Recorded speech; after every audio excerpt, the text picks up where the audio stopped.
Søvndrukken og søvndrukken for køle.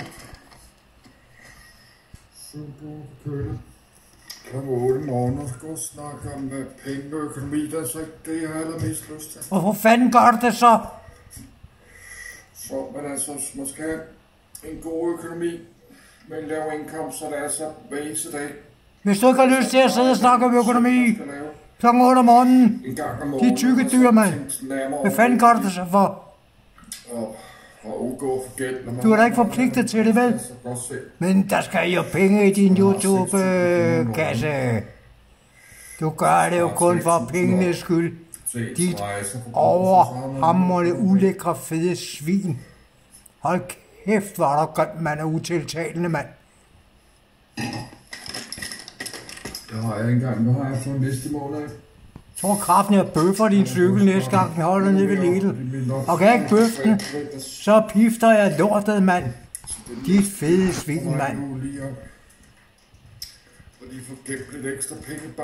Du får ikke gemt en skid nogen steder. Du kommer ikke til hverken det ene eller det andet sted. Du kommer aldrig ud at rejse. Du kommer ingen steder. Du bliver bare hjemme. Din lille lorte beskidte lejlighed, mand.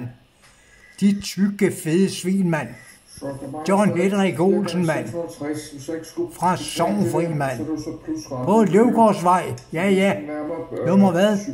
Jeg sagde ikke 7. Jeg sagde heller ikke første sal. Og jeg sagde fandme heller ikke noget med 2830 Virum. Og det samme med det her, hvis jeg ikke havde den gæld, så har jeg haft 250 kroner. Ja, og hvis, de røver spids.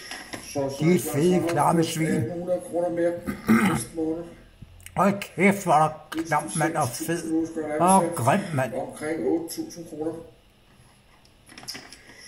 Så det er derfor, jeg ikke skal have det her gæld. Ja, jeg må ikke skal have det her gæld.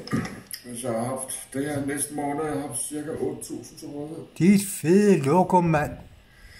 Dit store, fede lokum. 6-7.000 kroner i afdrag mange år. Ja. Sikke et lorteliv, du har, mand. Hold kæft, det lorteliv, du har, mand. Lorteliv. Ja. Jeg tror kraftedeme, at jeg skal ind på Gældsstyrelsen, mand, og melde dig, fordi du har noget skattegæld, som måske skal indfries. Ja, det skal jo indfries. Og kan de det, selvom du er på førtidspension, så vil det glæde mig, hvis du kunne ribe dig for så mange penge som overhovedet muligt, mand. Din kæmpe nasse røv, mand.